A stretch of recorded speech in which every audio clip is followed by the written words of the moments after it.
Hello, welcome to another edition of the Pace Report. I'm Brian Pace, reporting live here at Birdland. Vocalist Jane Monheit's latest CD, Home, is the first CD that she's produced from beginning to end, as well as she's celebrating 10 years in the industry.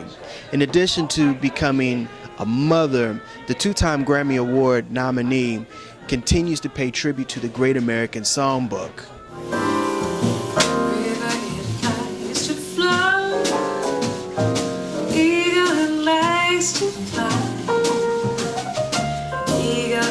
To feel its wings against the sky. Possum loves to run. Ivy likes to climb. Bird in the tree and bumblebee want freedom in the autumn and the summertime. Since the day when the world wasn't under, it's natural for the spirit to soar and play the way the Lord wanted it free. As the sun is free, that's how it's gotta be. Whatever is right for the bumblebee and river, and the eagle is right for me.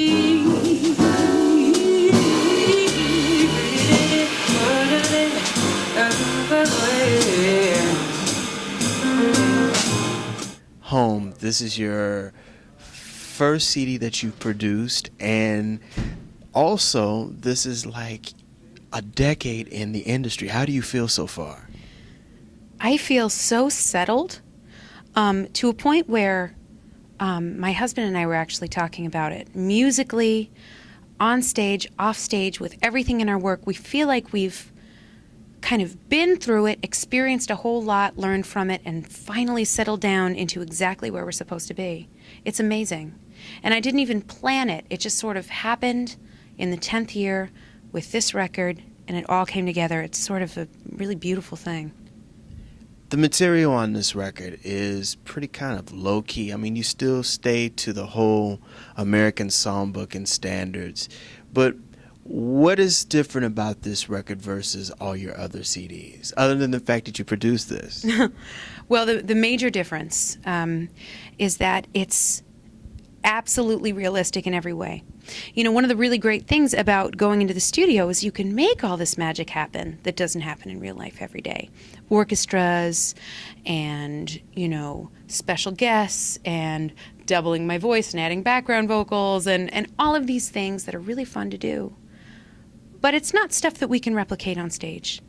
And it was time to be who we really are in the studio as much as we are on stage. I mean, we're really comfortable in this band. I'm married to my drummer. The rest of the guys, I mean, we're best friends. We're a family. And on a lot of the records, it's been all-star bands, all kinds of things like that, and that's wonderful. But it was time to be us doing what we do on the stage. And even the special guests are friends of ours that we work with a lot. So the whole thing, that was the focus, being as real as we possibly could. How did you go about choosing John Pizzarelli to play on your CD as well as do the duet? Because that's a very beautiful song. In fact, I remember the duet between Bernadette Peters and Steve Martin in The Jerk, and this is a beautiful song. I love that movie and I love that song, and there have been a million great versions of it over the years by all different kinds of people. I mean, the tune was written 1 billion years ago.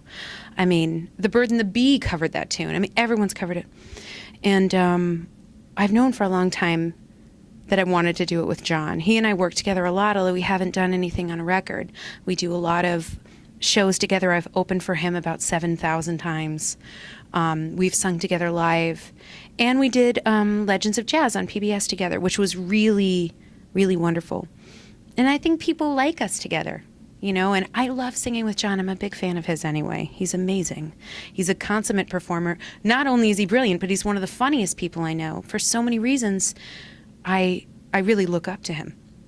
And so to have him on the record meant a lot to me, and who else to sing that song with. It was perfect. He's so charming and so sincere when he sings. It was just the right thing for the tune.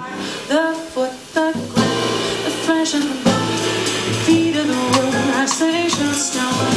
A vision flash, a silvery glow, a fight, a bed, a range of a bow, a bed of a well, the end of life, the kiss me in the face.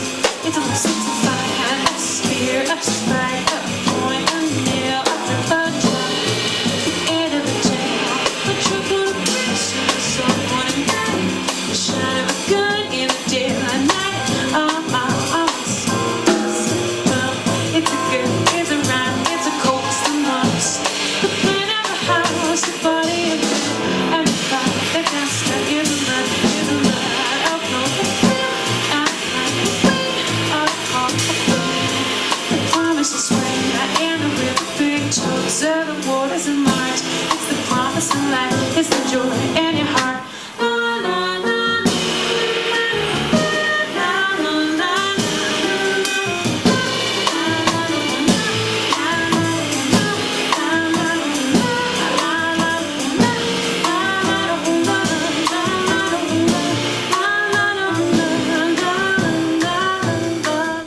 Been able to, interestingly, straddle cabaret, jazz, and also adult contemporary. How hard has that been for you? I mean, because you're relatively still young in this game. How has it been hard for you to do that in the recording industry now? Well, it's hard only because it's usually not the best idea in terms of marketing an artist. I kind of sing whatever I want.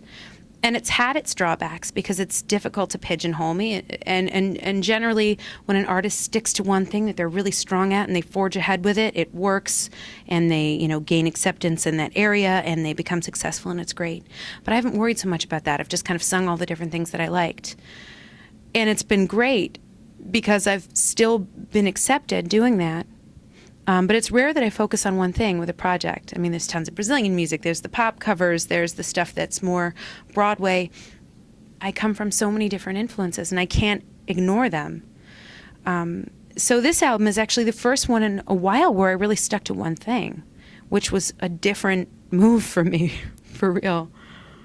I just read recently an interview of you where you said you were a theater geek, a theater nerd. Big one. Tell me how you developed a love for just theater and musicals, and how has that been able to be very important to the material that you sing? Well, I grew up on a pretty equal mix of jazz, musical theater, and bluegrass.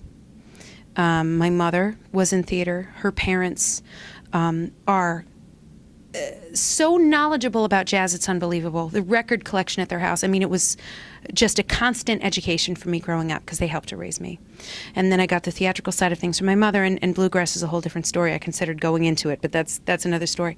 But the thing about the Great American Songbook is that although these tunes are known more as vehicles for jazz musicians now, they were written to be in musicals and musical films.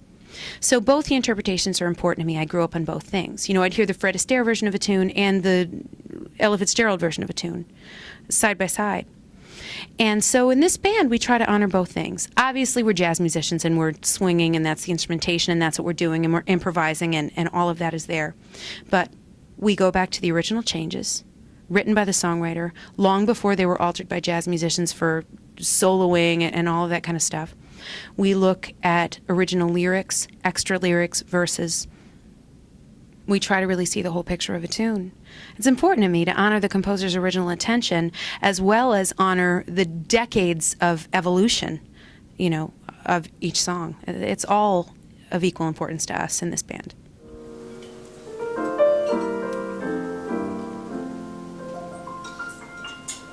The weather is frightening.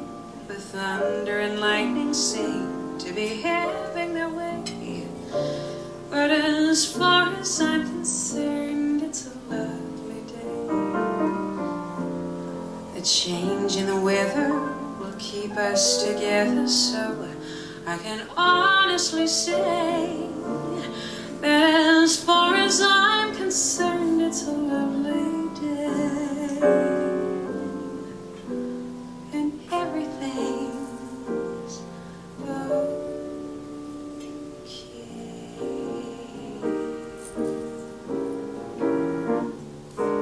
Isn't this a lovely day to be caught in the rain?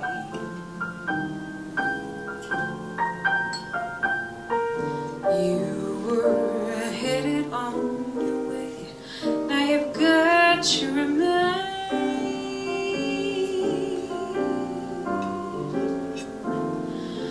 Just as you were going, leaving me all at sea, the clouds broke, they broke. One of the most important parts of your show is just you and your pianist. I mean, there's just so intimate and very personal, and it takes you to a whole nother level in your performance. How long did it take you to develop that? Because that's not a very easy feat, especially in a cabaret setting such as Birdland.